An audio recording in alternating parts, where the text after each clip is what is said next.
বিসমিল্লাহির রহমানির রহিম। আসসালামু আলাইকুম। ভার্চুয়াল এডিটর হাফেজ মাওলানা শাহজালাল গোলদার স্টুডিওর বাহির হতে অনুষ্ঠানটি এডিটিং এবং পরিচালনা করছেন। আজকে আমাদের এই যে ডেইলি ভিউজের বিশেষ অনুষ্ঠান সহ উপস্থাপনামূলক আমাদের যে অনুষ্ঠানগুলি এখানে পরিচালনা উপস্থাপনা করছেন মুস্তাফিজুর রহমান গোলদার। ভার্চুয়াল এডিটর হাফেজ মাওলানা শাহজালাল গোলদার স্টুডিওর বাহির হতে অনুষ্ঠানটি এডিটিং করছেন। ক্যামেরার পিছনে অ্যাসিস্ট্যান্ট ভার্চুয়াল এডিটর হাফেজ মাওলানা রিফাত আহমেদ। নিউজ স্টার ভবন, বঙ্গবন্ধু ডিজিটাল স্টুডিও, বাংলাদেশের একমাত্র রাষ্ট্রসংঘ নিবন্ধিত লাইসেন্সপ্রাপ্ত নিউজ চ্যানেল এবং এই যে dedicated IPTV news star .tv। আজ আমাদের এখানে শুরুতেই যে অনুষ্ঠান আমাদের www.dailynewsstar.com, লাইসেন্স নম্বর OLNP/117/2024। আজকের অনুষ্ঠান 18/6/2025। NSTV এসে গোলদার অনুষ্ঠানটার শুরুতেই আমি অনুষ্ঠান পরিস্থিতি বলে দেওয়ার পরেই আর কি আমার এই ভার্চুয়াল এডিটর মহোদয়কে দিব। আজ আমার এখানে এই অনুষ্ঠানে এই মোট 7টি অনুষ্ঠান আছে। নো মোর 100 সেকেন্ডস, অর্থাৎ 1 মিনিট 40 সেকেন্ডের করে প্রোগ্রাম। NSTV সংবাদের অনুষ্ঠান তো আমাদের শুরুতেই গেছে।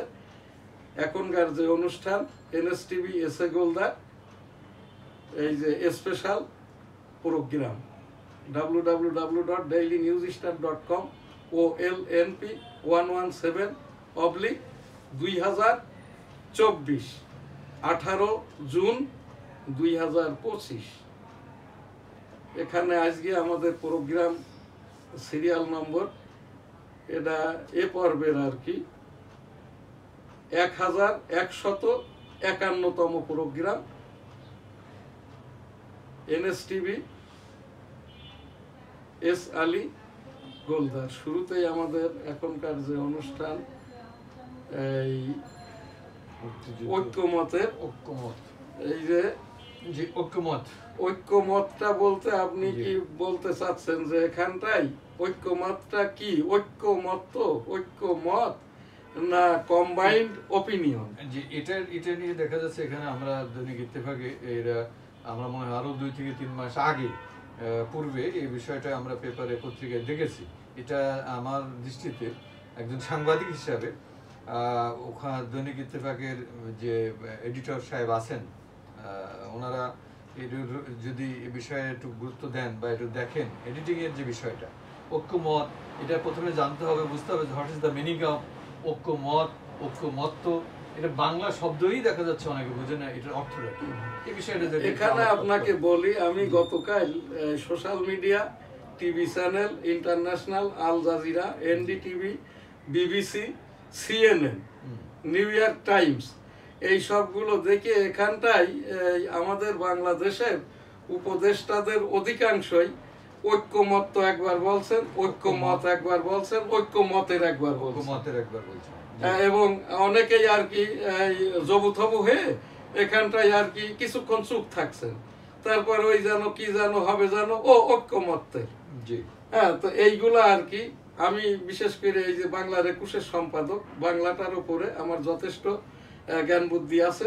আমি রাষ্ট্রবিজ্ঞানের উপরেই লেখাপড়া করেছি। আমি প্রথম তো লেখাপড়াটা করতাম মাইক্রোবায়োলজিতে। আমি এই যে আমার ছাত্রত্ব এবং আমি আওয়ামী লীগ সংগঠন যেটা ভাতৃপ্রতিম ছাত্র লীগের করার কারণে আমার ওই সেই মাইক্রোবায়োলজিটা আর পড়া হয় নাই। আমার প্র্যাকটিক্যালে ফেল করাই দিত, নম্বর কম পাইলে ওই ম্যাডাম বোর্ডের ধারে নিয়ে দেখায় ওই হেনস্থা অপমান করতো। এরপরে তো আমি সাধারণ মানের এই যে আমি এই বিএ পরীক্ষা দিই সেই 80-র দশকে, তারপরে মাস্টার্স করি, রাষ্ট্রবিজ্ঞান আইন পড়ি, এখন আমি পেশাদারি হিসেবে সুপ্রিম কোর্টের অ্যাপিলেট ডিভিশনের রাজস্ব বিষয়ক আইনজীবী এবং আর কি দি ডেইলি নিউজ স্টার ইংরেজি সংবাদপত্রের সম্পাদক।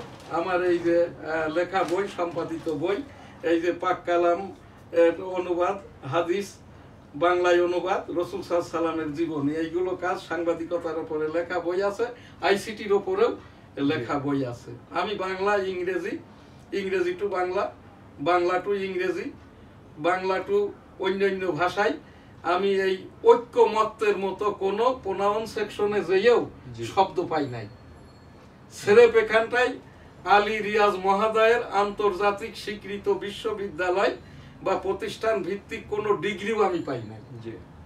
উনি কি প্রফেসর, উনি কি ডক্টরেট, উনি কি মাস্টার ডিগ্রি পাস, উনি কি আরবি লাইনের দাওরা হাদিস পাস, উনি কি মাওলানা পাস? কারণ আলী রিয়াজ মহোদয় মাঝে মাঝে মাওলানাদের কথাও বলছেন, ইঞ্জিনিয়ারদের কথাও বলছেন, ডাক্তারদের কথাও বলছেন, এখন আবার আইনজীবীদের পিছনে লেগেছেন। এইটা কিন্তু আলী রিয়াজ মহোদয় খোঁচা দিচ্ছে সব জায়গায়, দিয়ে উনি পরিষ্কার হয়ে গেছে এখন এই দেশে যেন বিশ্ববিদ্যালয়ে কোনো শিক্ষক নাই, আদালতে আইনজীবী নাই, আদালত ভিত্তিক আর কি বিচারপতি নাই, সবাই অস্থায়ী, সবাই সাডেন্টারি পিরিয়ড, সবাই কেউ বলছে অন্তর্বর্তীকালীন, কেউ বলছে তত্ত্বাবধায়ক, সবাই একটা কনফিউশনের মধ্যে যার যেমন যে জায়গায় খুশি বসে গেছে। ঢাকার মতো জায়গায়, ঢাকা সিটির যে সিটির এক অংশের এই একটা মেয়র হবে মর্মে ভোট করেছিল, ভোটে একজন জিতেছিল, সে মেয়র গিরিও এখনো করতেছে, এখন পালিয়ে আছে। ঢাকা মহানগর দক্ষিণের মেয়র আদালত কর্তৃক রায় দিয়েছে আর কি, এর মেয়াদটা শেষ হয়ে গেছে 7 জুন। ঢাকা দক্ষিণ সিটি কর্পোরেশন আন্দোলন যারা করছে বলছে আমরা ঢাকা মহানগর দক্ষিণের ভোটার, যে ইশরাক সে বলছে এরা আমার ভোটার, বিএনপি বলছে আন্দোলন আমাদের, বিএনপি নেতারা বলছে আমরা ইশরাককে জানি না চিনি না, ও আন্দোলন আমাদের না, ও দায়ভার আমাদের না। এই জায়গাটাই কি হবে জানেন?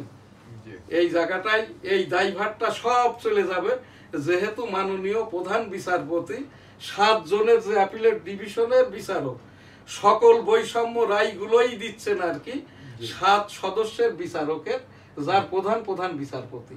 আমি এই জায়গাটায় ঐক্যমত বিষয়ক এটা ভুল প্রচার হচ্ছে, শিক্ষা ব্যবস্থাকে, আইন ব্যবস্থাকে, এই যে পেশাদারি ব্যবস্থাটাকে, আইনজীবীদেরকে এই যে মিথ্যাচার, ধর্মীয় মূল্যবোধকে মিথ্যাচারে নিমজ্জিত করা হচ্ছে। মাননীয় প্রধান বিচারপতি বরাবর ইতিপূর্বে 25টি উপস্থাপনা করেছি, আর এটা লিখিত উপস্থাপনা করব না। আপনার যেহেতু এটা আপনার পক্ষ থেকে মাননীয় প্রধান বিচারপতি বরাবর উপস্থাপনা, এবং আমি এখানটাই আর কি ওই ঐক্যমত কমিশনের যারা অবৈধ কমিশনার এদের কাছে একটা প্রশ্ন রাখছি আর কি, ঐক্যমত বিষয়কটা বর্ণনা ছাড়া যদি কেউ কোনো প্রোগ্রাম করে তাহলে আমি আইসিটি আইনকে, আমাদের ভোকালিককে, আমাদের বাংলা ভাষাকে, ইংরেজি ভাষাকে, আইসিটি অ্যাক্টকে অবজ্ঞা, অবমাননা নয়, বৃদ্ধাঙ্গুলি দেখানো হচ্ছে।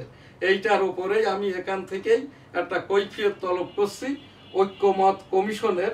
এখানে ঐক্যমত আমি বলবো না, এখানে যারা ওই যে অ্যাবাউট দিয়া from 2024 interim government purpose commission where their role playing there, এইটা হচ্ছে নন পার্মানেন্ট। এই যে commissioners please clarify about by you person to person, what about calling দিয়া ঐক্যমত্ত, ওই ক মত জফলা, এই বানানটাই কিন্তু 2টা জফলা হবে, আর যদি একটা জফলা হয় তাহলে ওই পরে যে ক এই জায়গাটাই হবে ওই কয়জা ফলা, ঐক্য মত, ঐক্যমত। হ্যাঁ, ঐক্য মত হতে পারে না, মত মানে তো পৃথিবী, এই পৃথিবীর আলো বাতাস মাটি ওই পারমাণবিক বোমা সবকিছুই কি তাহলে বাংলাদেশের জন্য প্রয়োজন? এই জায়গাটাই আমি ওই কমিশনারদের প্রতি আমি উপস্থাপন করলাম, কৈফিয়ত উপস্থাপন করলাম। ধন্যবাদ। ইন্টারিম গভর্নমেন্ট 2024 থেকে এ পর্যন্ত প্রায় 9 থেকে 10 মাস রানিং। এই বিষয়ে যদি ইন্টারিম গভর্নমেন্টের না, অন্তর্বর্তীকালীন সরকার বলতে এখান থেকে যেটার উপরে তারা সংস্কার নির্বাচন ইত্যাদি করছেন, ফলপ্রসূ ব্যাপারটা হলো ফেব্রুয়ারি মাসে নির্বাচনটা হচ্ছে, এটা একটা ভালো দিক। এখানটায় আমার আর কিছু বলার নাই। সুষ্ঠু সুন্দর নির্বাচনটা হওয়ার আগে এখন কোনো নির্বাচন কমিশন নাই, অস্থায়ীভাবে যারা আছে এরা নির্বাচন করতে পারবে না। এখনই একটা 5 বছর মেয়াদি এই যে পিপুল কনসেনসাস হোক বা দেশীয় এই যে যারা এলিট কনসেনসাস হোক বা বুদ্ধিজীবী কনসেনসাস হোক, এর মাধ্যম দিয়ে একটা 5 বছর মেয়াদি নির্বাচন কমিশন দিয়ে দিলেই ও পর্ব শেষ। আর এর ভিতরে যেটা একটা অকাজ হয়ে গেছে আর কি, যেটা কাজের অংশ নয়, 10 মাসের ভিতরে 11 বার সরকার প্রধান সহ সরকারের বিভিন্ন পর্যায়ের এই যে উপদেষ্টা থেকে নিয়ে অন্যান্যরা যে বিদেশ ভ্রমণ করেছেন, এর পিছনে 3600 কোটি টাকা রাষ্ট্রীয় কোষাগারের টাকা ব্যয় হয়ে গেছে। এটা অপচয় হিসাবে হবে না সরকার পরিচালনায় হবে আমি জানি না, এটা বলার নাই। তবে এইটা এক সময় এইরকম না হয়ে যায় মঈনুদ্দিন ফখরুদ্দিনের মতো। এই জন্যই ডক্টর মোহাম্মদ ইউনূস মহোদয়ের উচিত, যেহেতু প্রশ্ন উঠেই গেছে আর কি, এই 10 মাসের 11টি ফরেন ট্যুরের বাংলাদেশের অর্থাৎ 18 কোটি জনগণের ধর্মীয় মূল্যবোধের রাষ্ট্রের কতটা লাভ বা উপকার হয়েছে, এটা আমি এখানে একটা আপনার কথার পরিপ্রেক্ষিতে উপস্থাপন করলাম।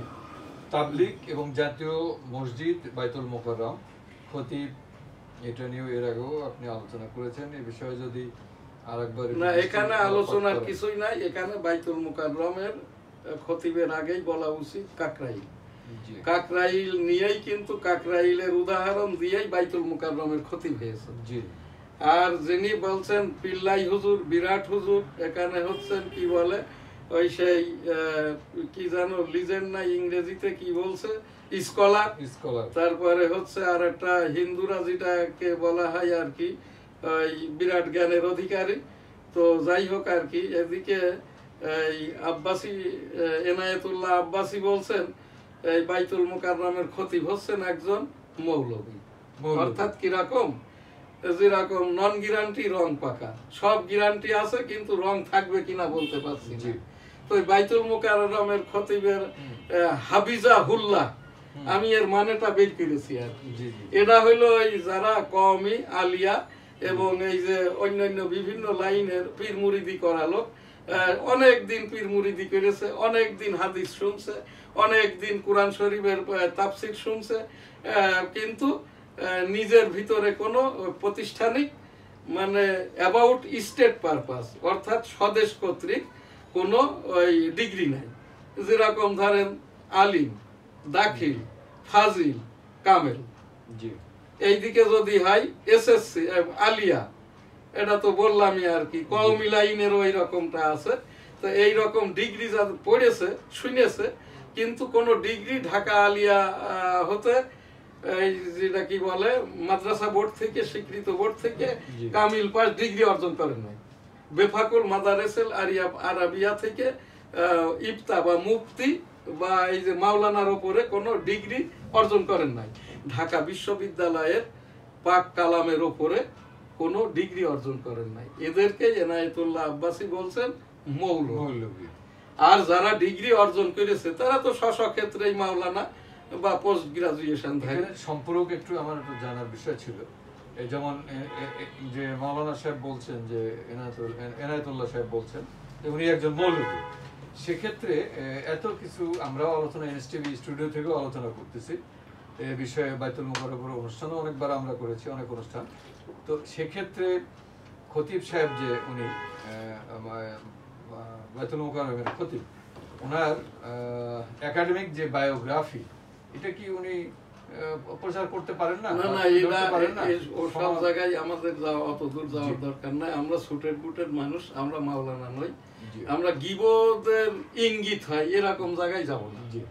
এখান থেকে আমার যেটা উপস্থাপনা প্রথমত হচ্ছে তাবলিগের উৎপত্তি কোথায়। এখন একটা বৈষম্য গ্রুপ, ওই সেই মোসাদের এজেন্ট এখন লেগেছে তাবলিগের পিছনে, এখন লেগে গেছে কিন্তু এরা টোটালি এরা লেলিয়ে দিচ্ছে কিন্তু জামাত ইসলাম আর ওই যে চরমনায়ের পীর পুত্র যে রেজাউল করিম, এই দুইটাই এখন ওই মোসাদের সাথে যোগ দিয়ে আর কি তাবলিগের পিছনে লেগেছে, বাইতুল মোকাররমের পিছে লাগছে আর কি।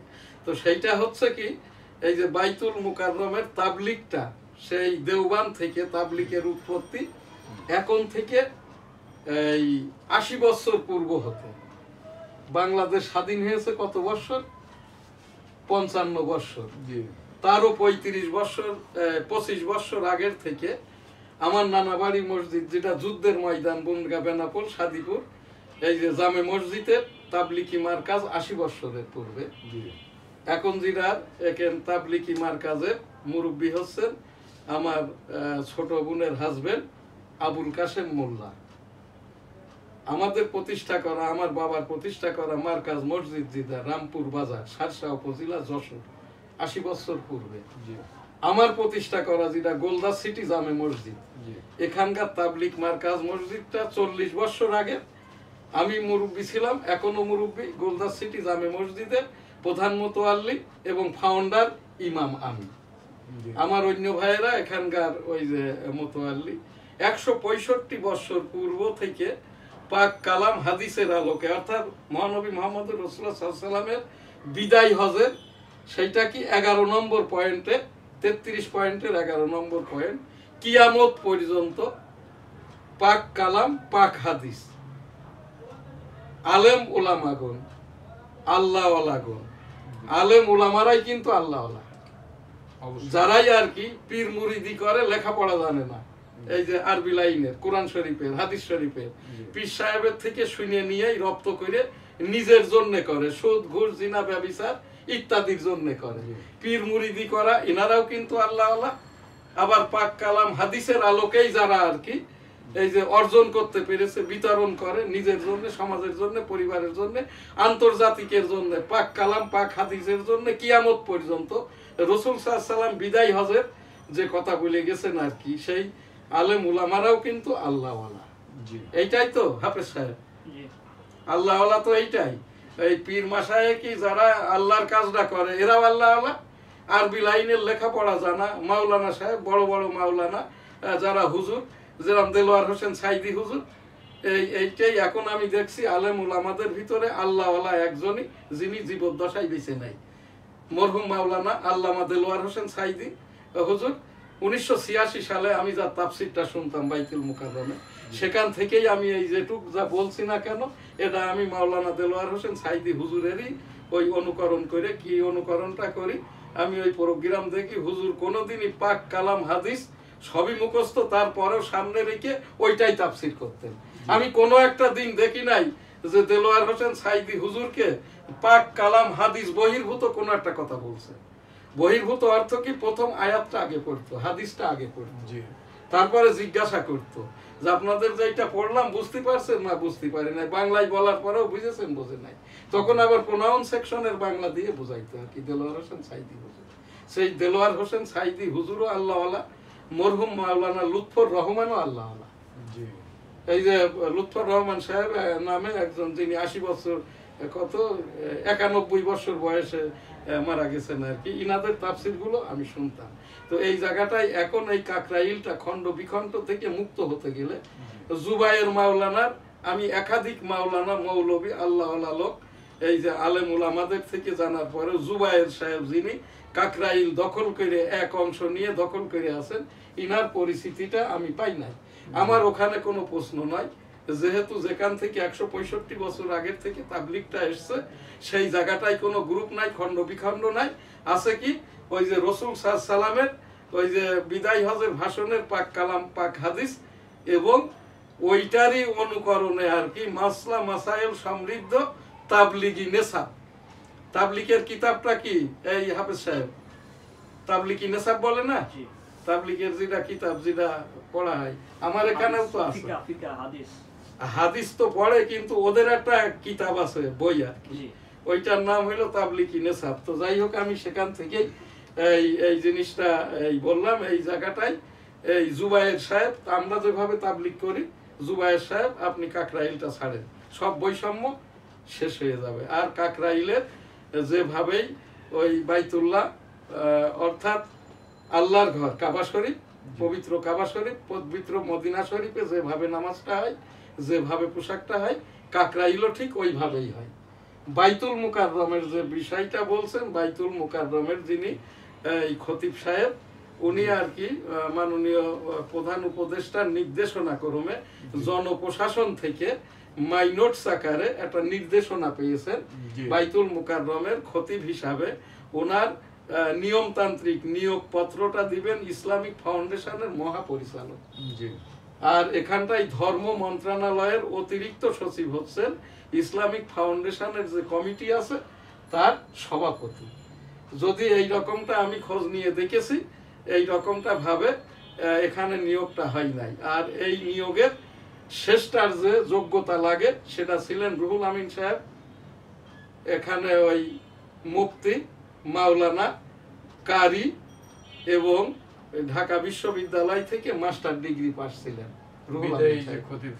না না, বিদায়ী যাকে বিতাড়ন করা হয়েছে, ওনার বাড়ি গোপালগঞ্জ বলে ওখান থেকে ভাগিয়ে দেওয়া হয়েছে। এরপরে এখান থেকে আর কি এখানে এই যে খালিদ যিনি ১,৫০০ কোটি টাকা শোনা যাচ্ছে আর কি, যাদের হজে যাওয়ার যোগ্যতা আছে ওই রকম সক্ষমতার ১,৫০০ কোটি টাকা সমপরিমাণ এই যে সরকারি বেসরকারি ওনার যারা রাজনৈতিক দল করে আর কি এই সব লোকজনকে হজে নিয়ে গেছে। এটাও পরে জানতে পারবেন আর কি। তো সেই খালিদ হোসেন, এই যে মামুনুল আর ওই রেজাউল করিম, এই তিনজন মিলেই আর কি, কারণ এই তিনজনের মামুনুলেরও কোনো একাডেমিক ডিগ্রি নাই, রেজাউলেরও একাডেমিক ডিগ্রি নাই, আর এই যে যেটা খালিদ হোসেন ধর্ম উপদেষ্টা, ইনার আছে আমার মতো আপনার মতো সুটেড বুটেড বিশ্ববিদ্যালয়ের ডিগ্রি। উনি চট্টগ্রাম একটা কলেজে পড়াইতেন আর কি, সেখান থেকে এখানে এসে উনাকে কেউ ধর্ম উপদেষ্টা করে নাই, উনি বসে গেছেন। হ্যাঁ, আর যে বলছে ওই বসে যাওয়া লোক তাড়াইবে, অযোগ্যতায় এটা করে কোনো লাভ হবে না। সেই জায়গাটাই আমার যেটা উপস্থাপনা, আব্দুল মালেক সাহেব যেহেতু প্রমাণের দায়িত্ববাদী, উনাকে নিয়ে অনেক কথা হচ্ছে, অনেক ট্রল হচ্ছে, উনারই উচিত যে আমি অমুক বিশ্ববিদ্যালয় থেকে, অমুক মাদ্রাসা থেকে, অমুক জায়গা থেকে আমি টাইটেল পাস করেছি, মাস্টার ডিগ্রি করেছি, আমি হাফেজ, আমি কারি, আমি মাওলানা, আমি মৌলভী, আমার বাড়িটা এই জায়গায়, আমি এই করেছি, অমুক জায়গায় শুনেছি। আমাদের জাতীয় মসজিদ বাইতুল মুকাররমের যেটা খতিব নিয়োগ, ওই জায়গাটাই চাচ্ছে কি তাকে হাফেজ হতে হবে, কারি হতে হবে, আলিয়া লাইনের মাওলানা হতে হবে, কওমি লাইনের মাওলানা হতে হবে, ঢাকা বিশ্ববিদ্যালয়ের পাক কালামের উপরে পোস্ট গ্রাজুয়েশন থাকতে হবে। জুমার খতিবগিরিটা করতে গেলে তাকে আর কি কাবা শরীফ, পবিত্র কাবা শরীফে যেভাবে খতিব মহোদয় যে পোশাকে নামাজটা পড়ান, পায়জামা, পাঞ্জাবি, জুব্বা, টুপি, পাগড়ি, পর্দার রুমাল, আশা বা লাঠি, এইটাই আর কি বিষয় ভিত্তিক খুতবাটা দেখেই পড়তে হবে আর কি। এখানটাই অন্য কোনো অবকাশটা আমি পাই নাই, যেটা বাইতুল মুকাররমের খতিব উবাইদুল হক সাহেবকে আমি দেখেছি, অন্য সকল খতিবকেও দেখেছি। তো এই জায়গাটাই আর কি, এইভাবেই যদি নিয়োগপত্র দেওয়া হয়, এখানে কার কি যোগ্যতা এটা নিয়ে আমরা বলতে গেলে গীবত হয়ে যাবে, ওই জায়গায় যাওয়ার দরকার নাই আর কি। এরপরে কি আর প্রোগ্রাম আছে? আমাদের শেষ পর্যায়ে আমাদের প্রোগ্রাম, শেষ প্রোগ্রাম জাতীয় মসজিদ গেল। এখানে অনলাইন সাংবাদিকতা, এই যে অনলাইন সাংবাদিকতা নিয়ে, গীবত নিয়ে, মিথ্যাচার নিয়ে দুই একটা কথা বলি। আপনার ওই কার্ডটা দেখান, এইটা হচ্ছে আমাদের অ্যাক্রিডিটেশন কার্ড, www.dailynewsstar.com। এইটা যেটা আমাদের NSTV, এটা রাষ্ট্রসংঘ নিবন্ধিত আপনার আমাদের যেটা নিউজ চ্যানেল এই যে প্রোগ্রাম করছে, এটা আমার অ্যাক্রিডিটেশন কার্ড, www.dailynewsstar.com। দি ডেইলি নিউজ স্টার ইংরেজি সংবাদপত্র 25 বছর আমি হোল্ড করি। এই যে তো এই জায়গাটাই যাদের এই রকম অ্যাক্রিডিটেশন নাই, সংবাদপত্রে সংবাদ লিখতে দিবেন না, টক শোতে বসাইবেন না। এছাড়া বলতে বলতে বলতে আমি এখান থেকে কাহিল হয়ে গেছি। এটা শুনবে কে? এখন যে মাহফুজ আলম, এও অবৈধভাবে হয়ে বসে আছে। আমি উপস্থাপনা করছি মাননীয় ধর্ম বিষয়ক অতিরিক্ত সচিব এবং মাননীয় প্রধান উপদেষ্টার যিনি আর কি উপপ্রেস সচিব আবুল কালাম আজাদ মজুমদার। কারণ ওই যে প্রেস সচিব যিনি শফিকুল আলম, ওনার এইগুলো শোনার দেখার সময়টা তো এই জায়গাটায় এইগুলো দেখে শুনেই যদি উপস্থাপনা করে, প্রকারান্তে 18 কোটি জনগণ বাংলাদেশ ধর্মীয় মূল্যবোধ, সুদ, ঘুষ, জিনা, ব্যভিচার, ঘুষখোরদের এটা ডিটেক্ট করা লাগবে না। যখনই অ্যাক্রিডিটেশন নাই তখন তো আর সে ওই সুযোগটা নেওয়ার চেষ্টা করবে না। এইটা ছাড়া আমার জানা মতে আর কোনো কিছু, ডক্টর মোহাম্মদ ইউনূস মহোদয় একজন ভালো লোক, এইটা ছাড়া আমার আর কোনো ডক্টর মোহাম্মদ ইউনূস মহোদয়কে আমি তো আর উপদেশ দিতে পারবো না। আমার মতামতটি আমি উপস্থাপন করলাম অ্যাক্রিডিটেশন দেখে দেখে, অর্থাৎ যারা যোগ্যতা অর্জন করেছে তাদেরকেই যদি সোশ্যাল মিডিয়া, সংবাদপত্র এবং ভোকাল হিসেবে বিভিন্ন রাজনৈতিক দলের মুখপাত্র নিয়োগ দেওয়া হয়।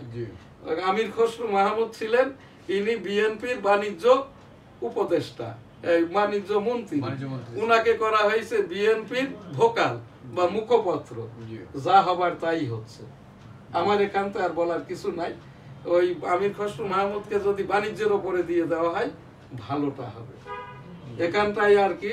ওই এখন যিনি রিজভী সাহেব বিএনপির আর কি মুখপাত্র যাকে করা হয়েছে, উনাকে যদি ধর্মীয় অথবা গিবদের উপরের মুখপাত্র করা হয়তো, রিজভী সাহেব উনি জেনেও বলেন না জেনেও বলেন, আওয়ামী লীগের আমার মতো একজনকেও বলেন, আবার আপনার মতো লোককেও বলেন, আবার ফিরাইয়েও নেন। রিজভী সাহেব যেই শোনেন আর কি, উনি অরিজিন মুক্তিযোদ্ধা না মুক্তিযোদ্ধা নাকি আমি জানি না আর কি, মুক্তিযুদ্ধের উপরে একজনের বলে দিচ্ছেন আবার ফিরাই নিচ্ছেন। আবার এইদিকে ফজলুর রহমান যিনি বিএনপির ওই যে উপদেষ্টা মন্ডলীর সদস্য আর কি, তার উপরে আবার কোনো কিছুটাই আর বলছেন না। তো এই জায়গাটাই আর কি, এই অ্যাক্রিডিটেশন সহ ছাড়া কাউকে এই যে social media, printed media, BTV, social TV, এ কাউকেই বসাইবেন না, তাহলেই কিন্তু আর এই দেশের এই কি বলে যেগুলো অনিয়ম হচ্ছে, অসহযোগ হচ্ছে, এগুলো আর থাকবে না। এখানটায় আর একটা 2017 সাল থেকে তথ্য মন্ত্রণালয়, সম্প্রচার মন্ত্রণালয় অধীন কোনো নির্ধারিত মহাপরিচালক নাই, যে কারণে দেশে এখন আর সংবাদপত্র আছে মাত্র 80টি। যেরকম একটা প্রচার আছে আর কি, বঙ্গবন্ধু 4টে পত্রিকা রেখে বাকি পত্রিকা বাদ করেছিল, সঠিক, কিন্তু তখন সংবাদপত্রই ছিল ইত্তেফাক আর বাকি 3টা, আর 150টি ছিল নিবন্ধন, যাদের দীর্ঘকাল ছাপা না হওয়ার কারণে অটোবাদ হয়ে যায়। আর এইবার যেগুলো আর কি আমাদের এই মিডিয়াভুক্ত সংবাদপত্র ছিল, ঢাকার বাইরের 511টি, এখন ঢাকা আর ঢাকার বাইরের মিলে আর পত্রিকা আছে 111টি, 400টি পত্রিকা, যার 200টি হাসান মাহমুদ বাদ করেছিল বৈষম্য, আর বাকিগুলো বাদ করেছে এই যে অন্তর্বর্তীকালীন সরকার। কোনো মিডিয়ার অডিট দেওয়া হচ্ছে না 6 মাস পরে পরে। তো এই জায়গাগুলো থেকে যতক্ষণ না পর্যন্ত নিয়মতান্ত্রিক ডিজি বসবে, তথ্য সম্প্রচার মন্ত্রণালয়ের ক্ষতিটা হবে মাননীয় প্রধান উপদেষ্টা ডক্টর মোহাম্মদ ইউনূস মহোদয়, ভদ্রলোক মানুষ। যেরকম বাংলাদেশ ব্যাংকের এই অনেক অযোগ্যতা গভর্নরের প্রমাণিত হয়ে গেছে, অর্থ উপদেষ্টার অনেক কি বলে ভুলভাল তথ্য প্রমাণিত হয়ে গেছে, সেই কি বলে 2.5 লক্ষ কোটি টাকা বিদেশ থেকে ফেরত না আইনে বলছেন এখন 5টি ব্যাংকে, ইসলামী ব্যাংকে দিয়ে দিবেন একীভূত করে। এটা কিন্তু যে উপদেষ্টা বলছেন ওনার সুস্থতা না অসুস্থতা, এটা উনি ডাক্তারের কাছে গেলেই ডাক্তার সাহেবই বলে দিবেন। আমার এখানে অনেকেই বলছে, অনেকেই সেভাবে, আমি বলছি না। তো সেই জায়গাটাই আর কি আমাদের মন্ত্রণালয় ভিত্তিক যারা অজ্ঞ, মানে অযোগ্য না, অজ্ঞ, যে বিষয়টা জানে না, যেন মাহফুজ আলম, এই ছেলেটার বাড়ি লক্ষ্মীপুর জেলায়, ওই যে গ্রামে বাড়ি, ওই গ্রামেই হচ্ছে আমার ছোট দুলা ভাইয়ের বাড়ি, এটা বটতলি সন্নিকেট। এই ছেলেটাকে আর কি ওই আমার দুলা ভাইদেরই প্রতিষ্ঠা করা যেটা মাদ্রাসা, সেখানে পড়েই তার লেখাপড়া শুরু, এরপরে আর এক মাদ্রাসায় ফ্রি অফ কস্টে পড়েছে। তারপরে শোনা যায় এই যে আইন উপদেষ্টা এই আসিফ নজরুল মহোদয়ের ব্লেসিং এ ঢাকা বিশ্ববিদ্যালয়ে আইনে অধ্যয়নরত, এখনো আইনের উপরে পোস্ট গ্রাজুয়েশনটা এই মাহফুজ আলমের সম্পন্ন হয়নি, যে কারণ দিয়েই আমি বলছি অনভিজ্ঞ, অজ্ঞ না, অনভিজ্ঞ। আর একজন যেটা এই তারও অবস্থা ওই একই রকমের আর কি, আসিফ মাহমুদ। তবে এই ছেলেটার যে দপ্তর দেওয়া হয়েছে, তার নামে যে ব্লেমটা দেওয়া হয়েছে, এইটা অসত্য। ওই যে বলছে না তার পিয়ন 400 কোটি টাকা নিয়ে গেছে, জি। এর কোনো প্রমাণ নাই, এটা আমি মানি না, এটা করে নাই। আপনার কি মনে হয় বলেন তো? না, সেটা হলো পেপারে আসতেছে এবং এটাও একটা মানে এটা নিয়মই, এটা যে কোনো যখন যে কোনো সেটা ইন্টারিম গভর্নমেন্ট হোক, তত্ত্বাবধায়ক সরকার হোক, এইটাকে বলে পাবলিক পারসেপশন পারপাস মিডিয়া কু। সেই মিডিয়া কুতেই পড়েছে আসিফ মাহমুদ, মিডিয়া কুতে পড়েছে এই যে এই এনসিপি বলছে সোনারগাঁ হোটেলে ইফতার পার্টি করেছে, মিছিলে 80 জন হয়। এই বেটা তুমি কোন কাগজের সম্পাদক, তোর পত্রিকার নাম কি, তোর সাংবাদিকতার বয়স কত? এইটা কি এই মাহফুজ আলম যে আর কি তথ্য সম্প্রচার উপদেষ্টা হয়েছে কি দেখে না? এনসিপির কোনো নিবন্ধন প্রয়োজন নাই। এনসিপি হলো ছাত্র জনতা সরকারের রাজনৈতিক দল, আমারও রাজনৈতিক দল, আপনারও রাজনৈতিক দল, হাফেজ সাহেবেরও রাজনৈতিক দল এনসিপি। নির্বাচন কমিশন যাবে এনসিপির কাছে, তালিকাভুক্ত করবে। এনসিপি এইবার আমাদের জিজ্ঞেস করবে যে এটা কি আমরা পাবলিক কনসেনসাস ভোট দিব, গণভোট দিব, জাতীয় সংসদ নির্বাচন দিব, না উপজেলা নির্বাচন দিব, না চেয়ারম্যান নির্বাচন দিব? কত বড় দুঃসাহস! অবৈধ অস্থায়ী ভাবে জামাতের একজন রোকন নির্বাচন কমিশন সে যে বসে আছে, একটি কথারও জবাব দিতে পারে না, তার কাছে যাবে এনসিপি নিবন্ধন নিতে? এনসিপি রাষ্ট্রপতির একটা প্রজ্ঞাপনই যথেষ্ট। রাষ্ট্রপতি বলবেন আর কি, এনসিপি রাজনৈতিক দল হিসেবে তাকে বাংলাদেশের রাষ্ট্রের পক্ষে রাষ্ট্রপতি ইন্ডোজ করল, হয়ে গেল। নির্বাচনে অংশগ্রহণ করবে, ভালো ভালো প্রার্থী দিবে। এখানে দেখা যাবে আওয়ামী লীগের যে 5 কোটির ওপরে ভোট আছে, 50% ওপরে ভোট এনসিপির দিকে যাবে।